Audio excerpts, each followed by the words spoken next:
Trabalho em grupo de química. Professora Julieta Rangel de Oliveira. Curso Biologia Paulo Ilhéus. Integrantes do grupo: Dalgui França Amorim da Silva, Flávio Santos de Santana, Rita Aparecida Carvalho do Sul.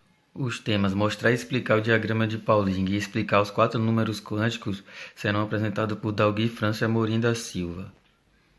E falar sobre as camadas eletrônicas e explicar como fazer configuração eletrônica será explicada por Flávio Santos de Santana. De Química para o curso de Licenciatura em Biologia, modalidade EAD, Polo Ilhéus, da Universidade Estadual Santa Cruz, UESC. A importância dos níveis de energia na construção da tabela periódica. Diagrama de Linus Pauling. O diagrama de Pauling também é conhecido como diagrama de distribuição eletrônica, diagrama dos níveis energéticos, o diagrama de energia. Consiste num método criado por Linus Carl Pauling, que foi um químico americano que ganhou 2 prêmios Nobel, um em 1954 de Química e outro em 1962 da Paz. O método consiste em uma representação gráfica, cujo objetivo é facilitar a visualização da ordem crescente de energia, assim como realizar de forma mais fácil a sua distribuição eletrônica. Para tanto, teremos que ter uma breve noção dos níveis e subníveis do elétron.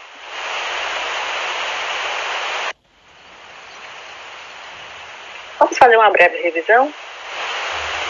Bem, um átomo ele é constituído por um núcleo no qual há os prótons e os nêutrons. Já os elétrons ficam ao redor desse núcleo, parte essa que chamamos de eletrosfera. Quanto mais perto do núcleo, menor energia o elétron terá. Já a eletrosfera possui 7 camadas, também chamadas níveis eletrônicos, K, L, M, N, O, P e Q. Por outro lado, cada nível eletrônico possui subníveis.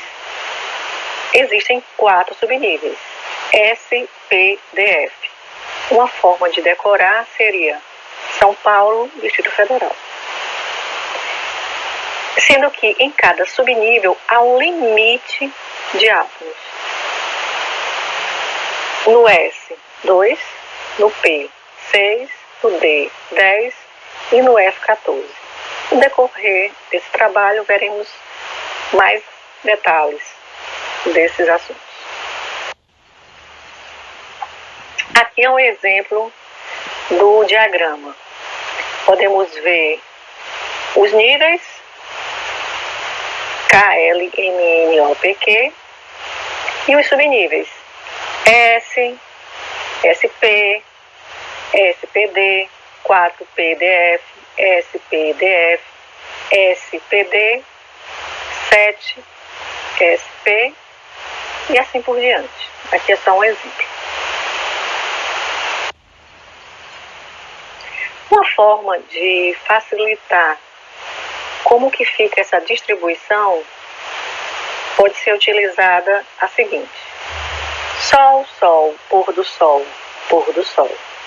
Depois do pôr do Sol, depois do pôr do Sol. Foi depois do pôr do Sol. Foi depois do pôr do Sol.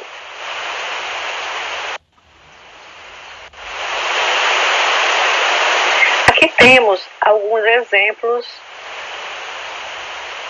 do uso do diagrama de Pauling. Temos aqui o elemento químico hélio, cujo número atômico é 2. Então, a distribuição eletrônica fica um S2. Já o elemento químico cloro, cujo número atômico é 17, fica um S2, 2S2, 2P6, 3S2, 3P5. E assim sucessivamente, são só exemplos. Contudo, há exceções. Nas distribuições de subníveis com finais S2, D4, assim como S2 e D8, há uma pequena mudança. E como é essa mudança? Bem, o subnível S cede um elétron ao subnível anterior, ou seja, o D, ficando, portanto, S1D5 ou então S1D9. Um exemplo dessa exceção é o elemento platina.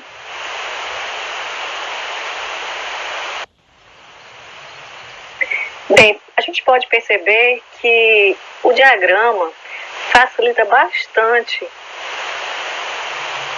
se conhecer a tabela periódica. É como se uma coisa estivesse interligada com a outra.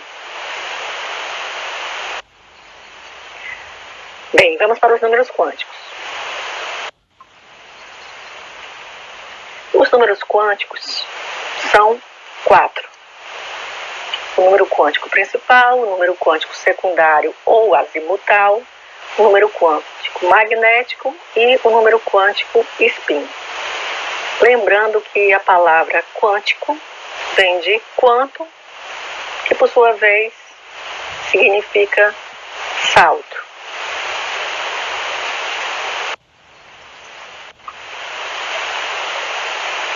O número quântico principal tem como sigla a letra M, minúsculo. Esse número se refere ao nível de energia do elétron. Tem a ver com os níveis de energia ou camadas eletrônicas, como vimos rapidamente anteriormente. Camada K, L, M, N, O, P e Q.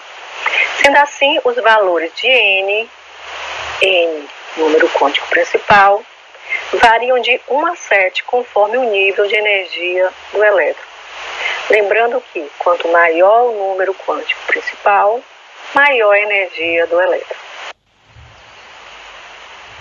Aqui, para ficar bem nítido, os números que recebem as camadas ou níveis.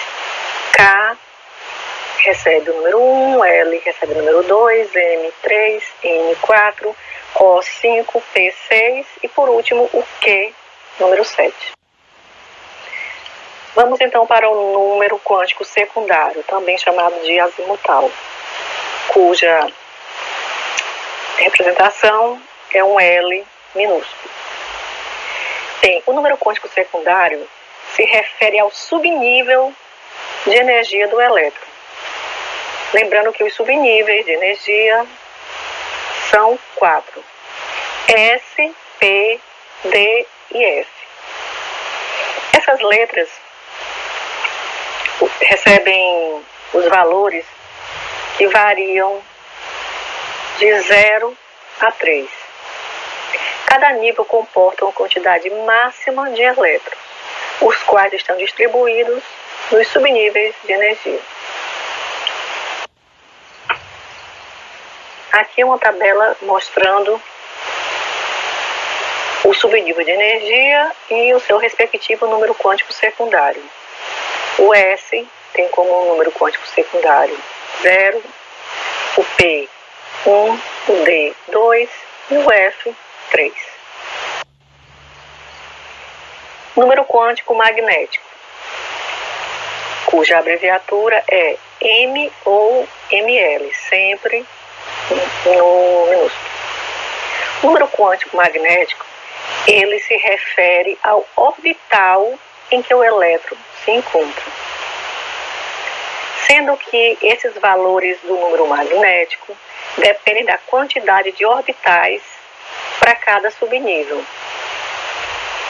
Matematicamente falando, o valor de M, sendo que M é o número quântico magnético, é dado por M é igual a mais ou menos L. Lembrando que L é o número quântico secundário ou azimutal. Para a gente saber o número quântico magnético, basta representar os elétrons em orbitais. Para facilitar essa representação, normalmente se utiliza um quadrado. Aqui temos uma representação do número quântico magnético. O zero, um quadrado. O P são 3 quadrados, que vai variar de -1, 0, mais 1. O D, 5 quadrados, que vai variar de -2, -1, 0, mais 1 e mais 2. E por último, o subnível F, que vai ter 7 quadrados. -3, -2, -1, 0, 1, 2 e 3. Aqui a gente vê como que é um subnível S. A gente pode perceber que ele possui uma única orbital, seria mais ou menos esférico. Já o subnível P, ele possui 3 orbitais. Seria mais ou menos como um halter. Já o subnível D possui 5 orbitais. Possui essas formas. E por último, o subnível F, que possui 7 orbitais. -3, -2, -1, 0, 1, 2 e 3. E possui essas formas geométricas. E por último, o spin. O spin se refere ao sentido da rotação do elétron. Para a gente entender o que seria o spin, é só a gente imaginar que, para que um elétron não seja magnetizado por um outro, cada elétron gira em um sentido. Se um vai no sentido horário, o outro vai no sentido anti-horário. Daí o spin possui os valores de mais 1/2 ou menos 1/2. Aqui uma representação de como seria essa rotação. Obrigada. Meu nome é Flávio Santana, sou do curso de Biologia Paulo Ilhéus e vou iniciar agora a apresentação do tema camadas eletrônicas. Antes de falar das camadas eletrônicas, vou falar um pouco da tabela periódica.